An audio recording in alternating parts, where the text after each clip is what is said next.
안녕하세요. 정석태입니다. 자, 이번 영상 2026년 연간 커리큘럼 영상인데 이 영상에 어떤 것들이 들어있는지에 대해서 말씀을 드리면 제가 가지고 있는 컨텐츠가 어떤 것들이 있으며 여러분들이 이 컨텐츠를 어떻게 활용하면 좋은지에 대해서 들어있으니 처음부터 끝까지 잘 따라오시면 됩니다. 자, 먼저 컨텐츠에 대해서 소개해 드리도록 할게요. 자, 첫 번째 개념서입니다. 이게 지금 통합과학 1 개념서, 이게 통합과학 2 개념서인데 이론 당연히 들어있고요. 예, 문제까지 들어 있습니다. 그럼 그 이론이 어디까지 들어있냐가 이제 좀 궁금하실 텐데 자세한 내용은 이제 여러분들이 비주얼 사이언스 통합과학 OT 영상을 보시면 되는 거고요.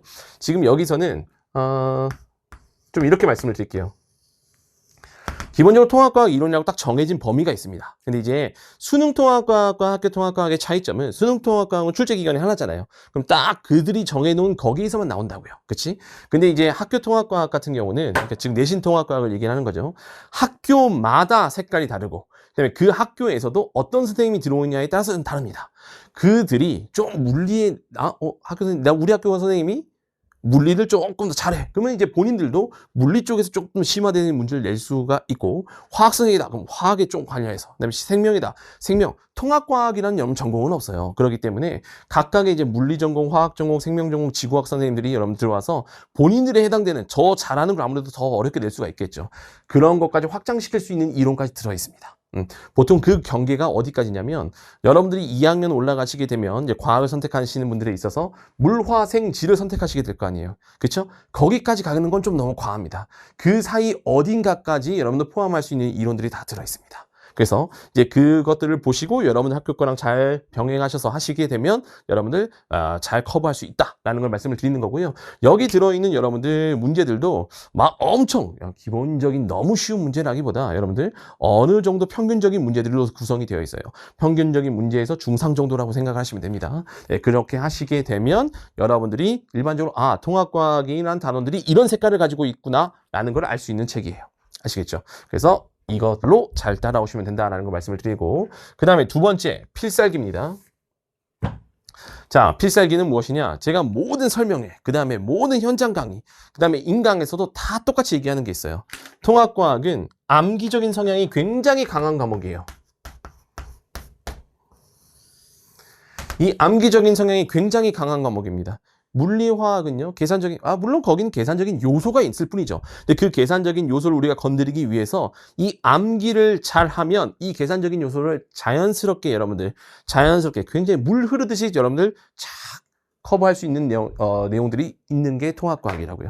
그러니까 여러분들이 2학년 때 배우는 물리화학처럼 그렇게 심오한 계산, 그냥 공식 적용 막 이런 것들을 요구하지 않는다고요. 특정 포인트를 딱딱 외우면 그냥 바로 풀 수 있는 문제들로 세팅이 되어 있는 게 통합과학에서의 물리화학입니다. 생명지구과학은 원래 암기적인 요소가 더 강한 과목들이고요. 물리화학에 비해서. 그러면 그런 암기들을 어떻게 해야 되냐? 이제 여러분들이 중학교 때까지는 이런 암기라는 걸 할 때 이렇게 외우면 여러분들 문제 다 풀 수 있었어요. 예, 실제로 다 그러니까 여러분들도 다 높은 점수를 받을 수 있었을 겁니다. 근데 이제 고등학교 과학부터는 이렇게 하면 여러분 점수 안 나옵니다. 이 에서 굉장히 그 디테일한 여러분 암기들을 해줘야 되는데 그 생각보다 여러분들이 생각하는 것보다 그 지엽적인 포인트를 굉장히 건드려요. 그러니까 여러분들이 생각하는 그 중요 포인트와 선생님들이 바라보는 그 중요 포인트가 좀 다르다라는 거죠. 그렇죠? 그런 것들을 여러분들이 쭉 여러분들 걸로 만들기 위해서는 쭉 암기하면서 여러분들이 스스로 정리하는 습관이 있어야 돼요. 그걸 필살기로 여러분들 좀 정리를 하셔야 됩니다. 필살기는 각각의 여러분들 최소한의 조건들만 여러분들 공개를 해놓고 조건을 이제 제공하는 거죠. 해놓고 여러분이 쭉 채워나가면서 정리를 하는 거예요. 필살기라는 책은 제가 개인적으로 생각했을 때는 암기를 기본 개념은 이론이죠. 이론을 완벽히 여러분들로 만들어내는 그거에 목적이 있는 책입니다. 그래서 여러분 선배들도 항상 얘기를 해요. 처음에 이제 필살기라는 거를 그냥 했을 때는 그냥 이제 막연하게 그냥 쭉 암기한 걸 여러분 써 내려간다 하는 걸 생각을 하다가 시험 볼 때 이게 진정한 그런 거를 발휘한다라고 해요. 이 책의 진가를 발휘한다라고 합니다. 그렇죠? 그러니까 굉장히 중요한 책이니까 여러분들도 꼭 따라와 주시면 좋을 것 같고, 이제 이론의 마지막은 이 서브노트. 개념에서의 마지막은 이제 이 서브노트인데 이 서브노트는 어떻게 활용하는 거냐? 자, 여러분 자 보세요. 이건 여러분 진짜 꼭 잘 생각을 하셔야 됩니다. 뭘 생각하셔야 되냐? 여러분들이 시험 볼 때 여러분들 같으면 뭘 가져가겠어요? 교과서? 여러분 시중에 있는 문제집? 그다음에 뭐 제 거 책? 이거? 개념서? 아닙니다. 여러분들 시험 볼 때는 반드시 이걸 가져가셔야 돼요. 그러니까 꼭 제 서브노트를 가져가야 된다라기보다 여러분들이 요약으로 정리해둔 그걸 가져가야 된다라는 거예요. 딱 시험장에 갔다? 막 이 책에서 막 이런 책 가져온 이런 친구들은 여러분 허수입니다. 예, 그런 친구들은 여러분 경계할 대상이 아니에요. 이런 얇은 책을 가져가시는 분들이 여러분들 경계해야 될 대상들입니다. 그러면 이런 것들을 이제 어떻게 활용해야 되냐? 지금 이 직전까지 여러분들 선배들이 제 수업을 들으면서 여러분들 필기한 내용들을 정리해놨어요. 그러니까 단원별로 핵심적인 내용들은 다 들어갔어요. 근데 앞에서도 말씀드렸지만 학교마다 그리고 그 학교의 선생님들마다 강조하고 그런 부분들이 다르다고요. 이제 그런 부분들, 이 핵심적인 내용 외에 올해 우리 학교에서 마주하는 선생님들이 여기에 안 다루는 내용들을 더 추가적으로 다루는데 그런 부분들을 여기다가 정리하는 겁니다. 추가적으로 정리하는 거라고요. 빈 공간들이 있다고요. 거기다가 정리해서 이걸 가져가는 거예요. 그 다음에 문제를 풀다 보면 우리 개념서의 문제가 됐든 아니면 여러분 학교에 나눠주는 프린트의 문제가 됐든 아니면 그 뒤에 있는 이제 넥스트 레벨 문제가 됐든 여러분들이 반복적으로 틀리고 이제 잘 모르겠는 거 있잖아요. 그런 것들을 여기다가 정리해서 가져가는 겁니다. 시험 때는 이 요약 노트 하나 가져가는 거예요. 서브노트. 그러려고 만든 겁니다. 네, 그러려고. 그러니까 아시겠죠? 서브노트는 그런 식으로 여러분 활용해야 된다라는 걸 말씀을 드리는 거고, 사실 여기까지가 이제 기본 개념 단원인데, 이 문제풀이에 있는 여러 책들 중에 제가 하나를 여기 좀 붙여놓고 싶은 게 있어요. 그게 뭐냐? 연결고리입니다. 연결고리. 연결고리는 이제 처음에는 이제 이게 학력평가와 내신을 병행하려고 만든 책이에요. 이게 그렇게 이제 뭐 학력평가를 대비한다기보다 학력평가와 내신을 같이 대비하려고 하는 건데 왜 그러냐면 이것 꼭 알아두세요. 학교 선생님들이 문제를 하나부터 모든 단원에 있는 문제를 어떻게 하나부터 끝까지 다 만들겠어. 쉽지 않다고요. 그러면 학교 선생님들이 가장 많이 참고하시는 문제 중에 하나가 학력평가 문제입니다. 학력평가. 이제 앞으로 이제 통합과학이 수능으로 가게 되면 수능통합과학 문제도 활용을 하시겠죠. 왜 그러냐? 학력평가나 수능 그런 문제들은 그 문제 하나에 관여하는 사람들도 많고, 그 다음에 그 관여하는 사람들의 수준도 높기 때문에 퀄리티가 좀 다른 거에 비해서 더 높다고요. 그러니까 오류가 좀 더 적다라는 거죠. 그러니까 학교 선생님들도 그런 문제들을 베이스로 해서 여러분들 변형을 하게 되면 본인들의 실수나 이런 것들도 많이 줄일 수가 있다고. 항상 오류가 나오면 요즘은 여러분 내신이 굉장히 큰 영향을 끼치기 때문에 특히나 여러분들부터는 그 수능을 볼 때도 여러분 내신이 많이 반영이 되잖아요. 정시를 본다고 하더라도. 그러니까 오류라는 게 학교에서도 발생을 하면 굉장히 여러분들 민감하다고, 위험하다고. 그러니까 아마 그러니까 이제까지도 선생님들이 학력평가를 굉장히 많이 사용을 하셨었던 겁니다. 그렇죠? 그래서 중요한 건 이제 여기서 나와요. 지금까지의 통합과학의 학력평가 문제들은 난이도가 좀 떨어졌었어요. 예, 많이 떨어졌었습니다. 그렇죠? 지금은 계속 이제 바뀌고 있는 중이긴 합니다만, 그 전까지의 여러분 학력평가 문제들은 조금 난이도가 떨어졌다고요. 쉬웠다고. 그러니까 여러분들이 기본 개념을 딱 한 다음에 이거를 여러분들 걸로 좀 완벽히 딱 체득화한다. 기본적인 좀 문제들을 풀고 싶다. 그러면 연결고리까지 하십시오. 그리고 기본적인 딱 문제들을 푸는 데 있어서 내가 좀 통합과학이라는 게 생각했던 것보다 좀 어렵네. 그럼 연결고리부터 시작을 하시라는 거예요. 이 전까지 학력평가 문제와 그 다음에 그걸 변형한 문제들이 들어있기 때문에 여러분들 이론을 딱 여러분들과 정리하는 데 있어서 굉장히 좋습니다. 연결고리요. 아시겠죠? 그래서 이 연결고리가 지금 본래는 이제 문제풀이 컨텐츠에 들어있으나 지금 여러분들이 개인적으로 객관적으로 딱 여러분 스스로를 판단하신 다음에 내가 아예 좀 기본적인 문제를 풀고 또 그렇다고 해서 아예 기본적인 문제만 들어있지도 않아요. 그렇죠? 예. 그럼 어쨌든 확인을 좀 하고 내가 완벽하게 이론을 좀 체득하고 싶다. 그러면 개념을 친 다음에 여기부터 치십시오. 여기부터 치신 다음에 그 다음에 뭘로 들어와야 되냐? 넥스트 레벨로 들어오셔야 됩니다. 넥스트 레벨.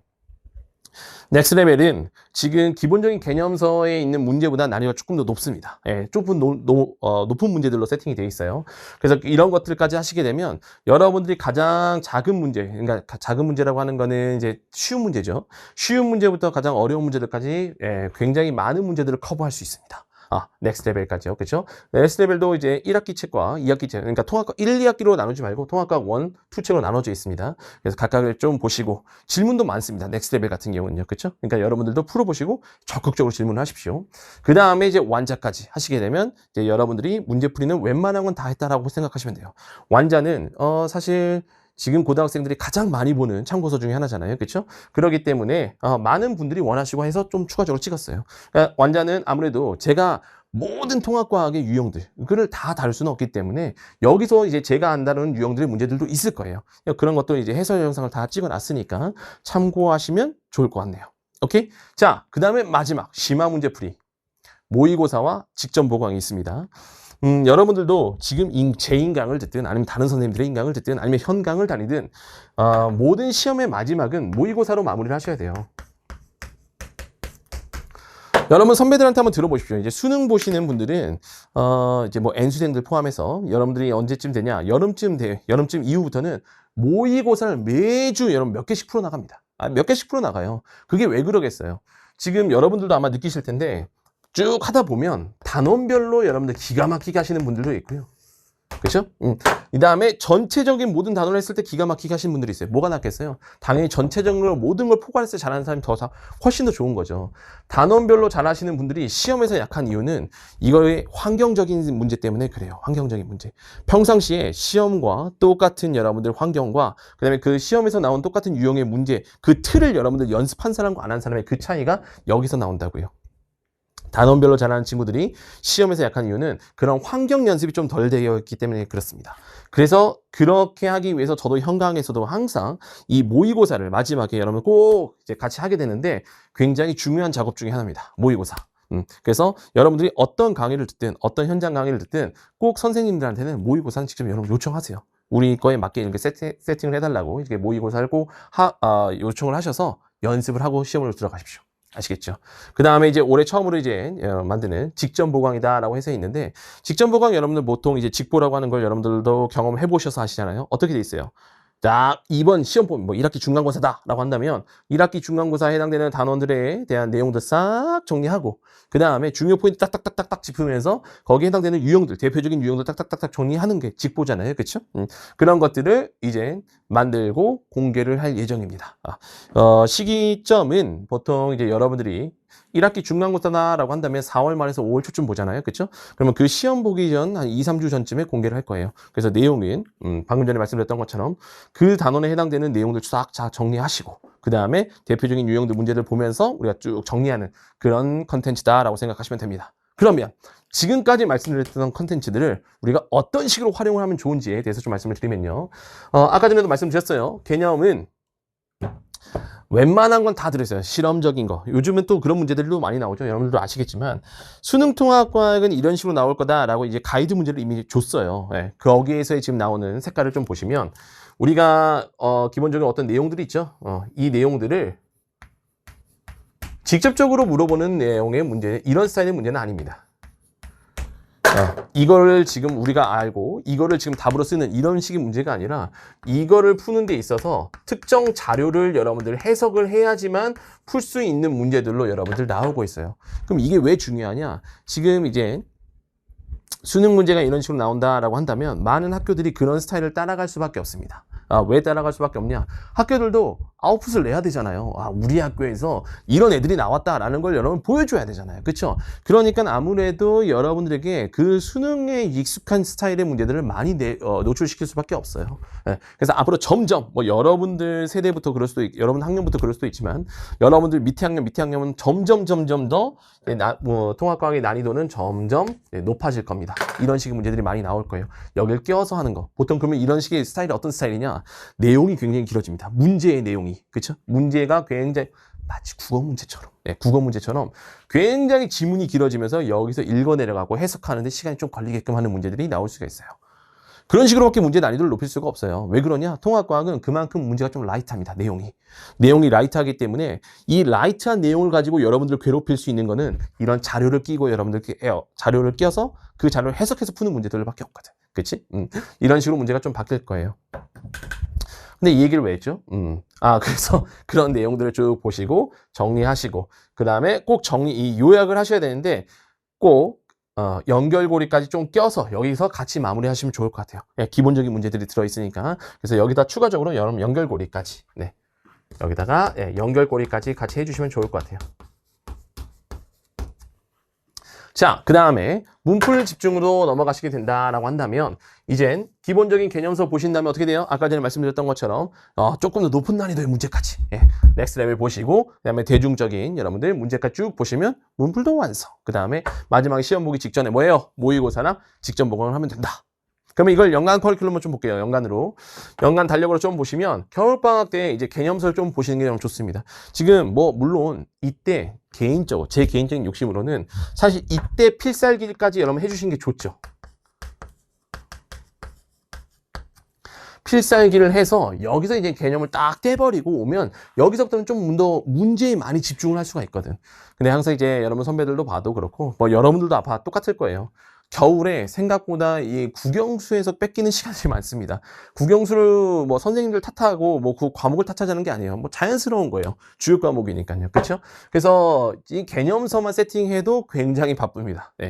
개념서만 세팅해도 바쁜데 필살기까지 해주시면 더 좋을 것 같아요. 그래서 본격적인 학기가 시작하면 개념에 대한 비중보다 문제에 대한 비중을 우리가 더 늘릴 수가 있잖아. 늘릴 수가 있으니까 여기서 웬만하면 겨울에서 이제 여기까지 좀 개념을 좀 세팅해 주시는 게 좋고 본격적인 이제 3월 학기가 시작이 되면 이제 어떻게 돼요? 문제 돌리기 시작하셔야겠죠. 그렇죠? 예, 이 사이클 돌리고 여기도 이 사이클 돌리면서 문제를 풀면 어떻게 돼요, 여러분들? 굉장히 실력이 더 단단해지는 거죠. 그리고 시험 보기 직전에 뭐예요? 4월 말이나 5월 초에 1학기 중간고사 때 딱 모의고사, 그 다음에 직보 딱 하면서 우리 딱 한번 시험 보고 그 다음에 또 이제 1학기 기말고사 딱 됐을 때 똑같이 마지막에 모의고사 직전 보강하면서 또 보고 여름 보내고 2학기 중간고사 기말고사 각각 시험 전에 이 사이클을 돌려주면 여러분들이 생각하는 것 이상으로 무조건 여러분 상대적인 거기 때문에 제가 내 수업을 들으면 무조건 1등 맞습니다. 그건 여러분 다 거짓말이에요. 그렇게 어떤 강사가 그렇게 확언할 수가 있겠어요. 상대적인 건데. 그러면 그 사람은 완전 그 소수만 듣는 건가? 그건 아니잖아요. 그쵸? 네. 그건 쉽지가 않습니다. 다만, 제가 드릴 수 있는 거는 여러분들 이제 선배들 기준으로 봤을 때 항상 이제 이 사이클대로 이렇게 왔을 때 여러분들이 생각하는 거 이상으로 점수는 뽑을 수가 있다라는 거에 대해서 말씀을 드리는 거예요. 물론, 여러분들 무조건 강의만 된다고 여러분 아니죠. 항상 모든 공부가 그렇습니다. 과학뿐만이 아니라 사회, 이건 국어, 영어, 수학, 사회 선생님들이랑은 여러분들 합의된 내용은 아니에요. 하지만 비슷할 거라고 봅니다. 강의를 듣고 이걸 여러분들 걸로 만드는 시간은 꼭 필요합니다. 그래야지만 점수가 오르는 거지. 백날 강의만 듣는다고 해서 어떻게 그게 점수가 오르겠어요. 그러면 그냥 맨날 플레이만 놓고 그냥 쭉 이렇게 쳐다만 보고 있으면 점수가 다 오르게? 그러지가 않다고요. 그렇죠? 그러니까 항상 모든 과목이든 꼭 강의를 듣고 여러분들 걸로 만드는 그 시간이 있으면 그걸 이렇게 쭉 차례대로 따라왔을 때 여러분 선배들 봤을 때 점수가 다 그들이 생각하는 것 이상으로 점수가 나왔다고요.